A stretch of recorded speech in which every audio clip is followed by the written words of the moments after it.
Cool. So I am Amelia Boyle, the Director of Sibling Architecture, and I'm here to talk to you about our project, the RMIT Rodda Precinct, which I'm sure will be one of the smaller projects that you guys see today.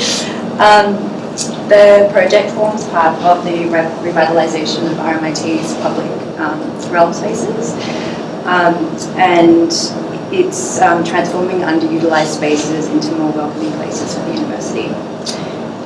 This project is really a project about the spaces in between, about injecting life into disused and leftover space, and about how habitation within these spaces can bring life into the campus.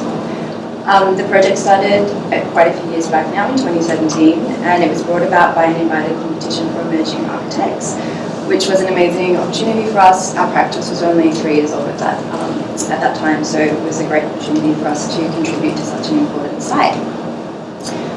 So the site, it's situated behind Building 8 and Story Hall, just on the city campus of RMIT. And as you can see here, the site's made up really of 2 courtyards that are joined by these sort of narrow, skinny laneways. So just to talk you through the existing conditions and what the context was when we came to the site. This is the main courtyard, and it's heavily punctuated by the exit stair from Story Hall. And as you can see, it was previously filled with some sort of makeshift tables and chairs, and there was a real patchwork of different floor finishes and materials. And this was the other courtyard, which was also pretty basic. And I guess what struck us about both of the spaces was really the vertical volumes of both spaces and the fact that they were both often viewed from above by the adjoining buildings.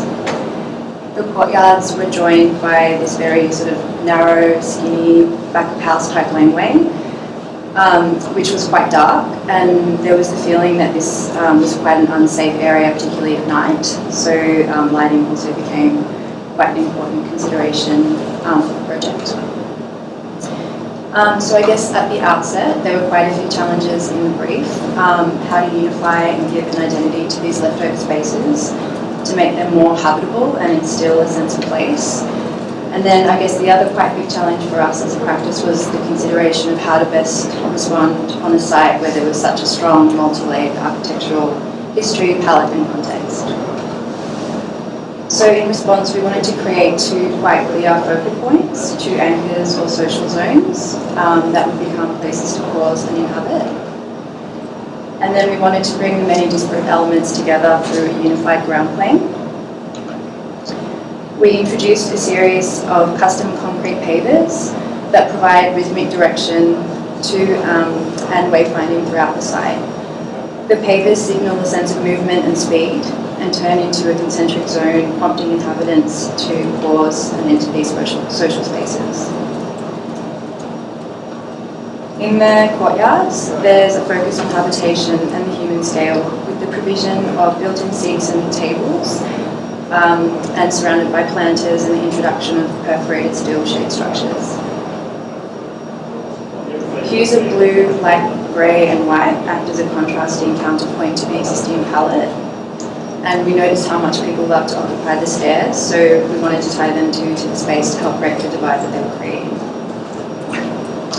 The pattern from the paving is projected onto multiple vertical surfaces, onto the seats, the steel tables, perforated steel shade structures, and onto the stairs above. The steel shade structures punch up to various heights, engaging with the existing conditions and the volume of the space.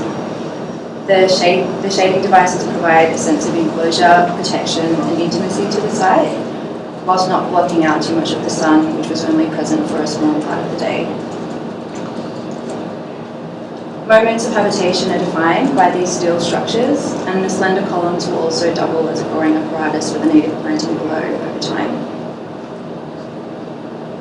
There are an array of materials that feed into the patterns, the concrete pavers, the bricks and tiles, and as you can see as well, the perforated steel projects patterns as another layer onto the ground surface.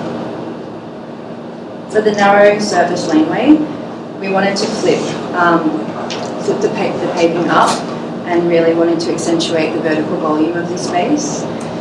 So here the paving patterns flip up to extend onto the vertical surfaces, creating seating loops that form places of habitation.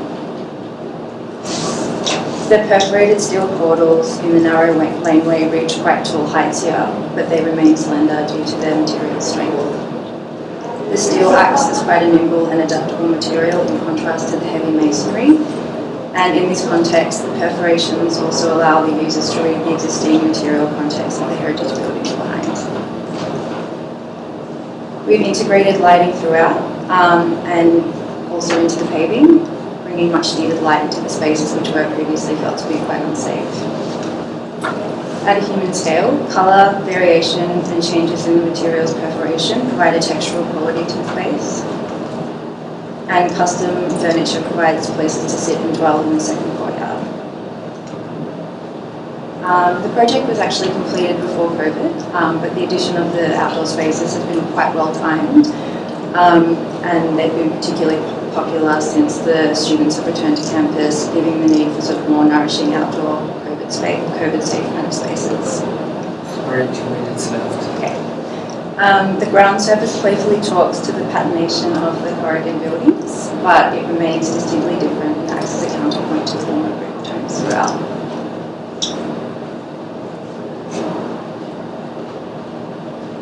Being a highly trafficked and publicly accessible space, the project's materiality is utilitarian, durable, protective and low maintenance, providing long-term value for the client and a long-lasting addition to the campus.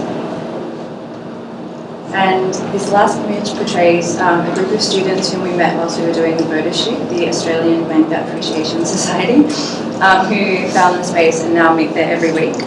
And they were one of the many groups that we witnessed throughout the day enjoying the space.